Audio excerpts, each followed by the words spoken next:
Hi there, I'm Elisipka, and this is the Apatros Review. Now in this episode we take a look at the original 1978 version of the Astral Factor.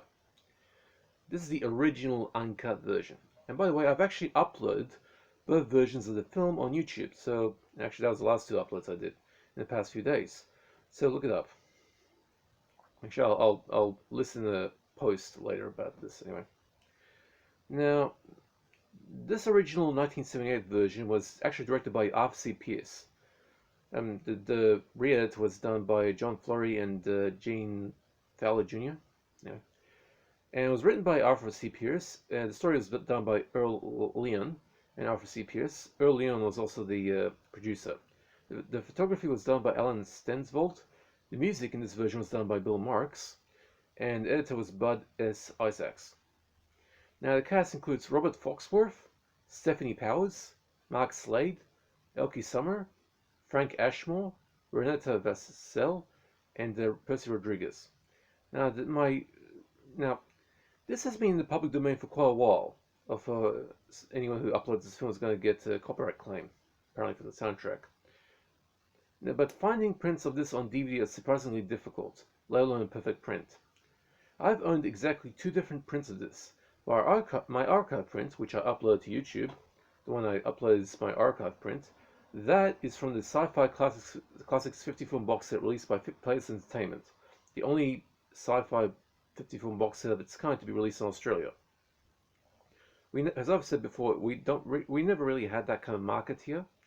I mean, Palace tried in the mid 2000s releasing a bunch of 50 film box sets, didn't go down too well. Anyway. Now, the print I'm reviewing here is this one, from the Dynamic Entertainment DVD label, which is a label located in the Netherlands, Rotterdam to be precise. This particular DVD in my possession, as of this moment review, is actually meant to be released in Australia, as you can see by that PG rating right there.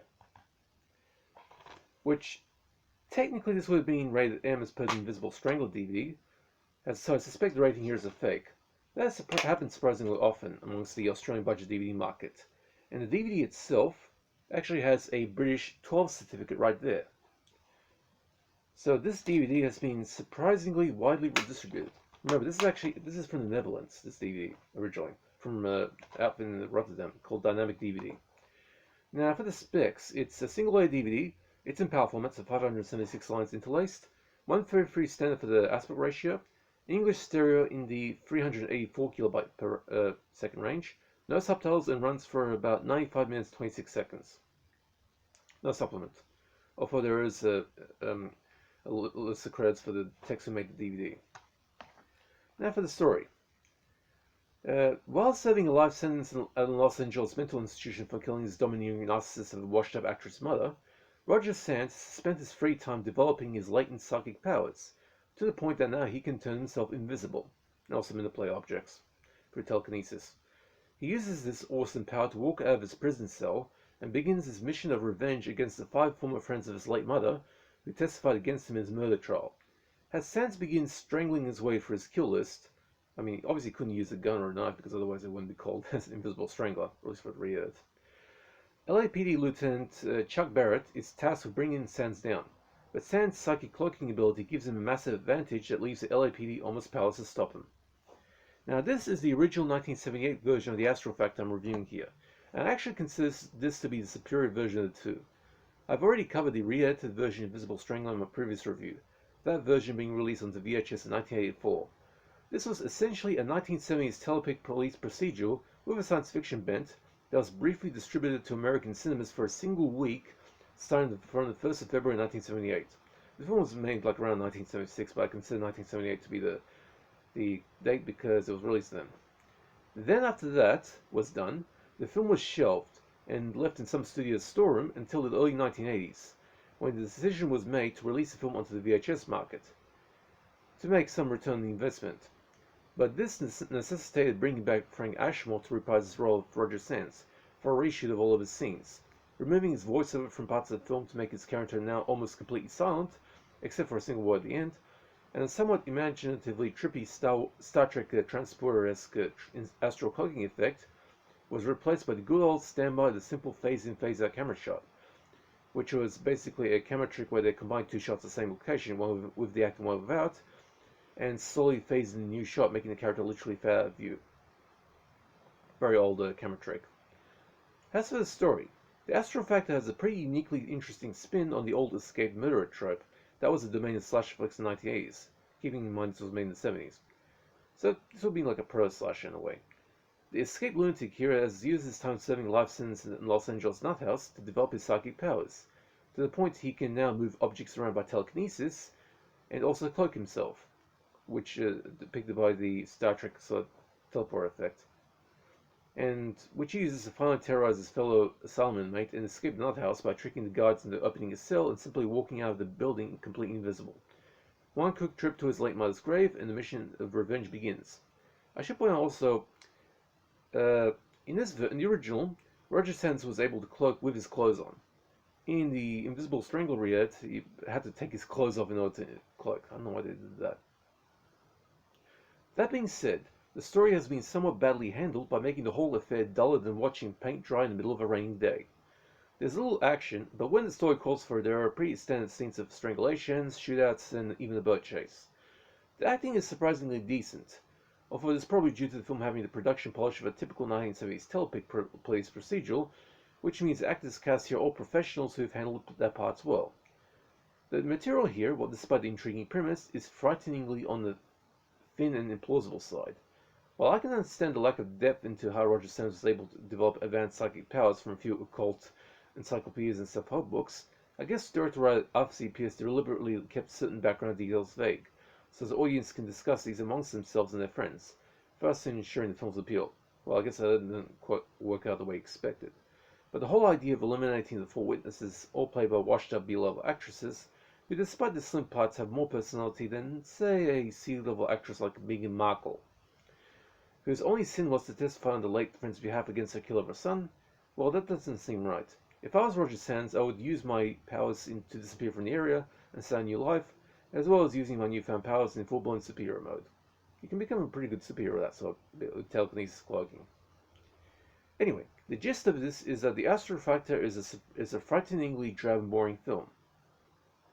It is remarkably slow, and while the cast perform well given the hokey material, the story is simply obsolete by 1980s standards. I've seen some bad slashes from the awesome 80s that were much more interesting than this one. So, the dreaded D-, 1 out of 10 is all I'm giving this one. Same as the re-edit.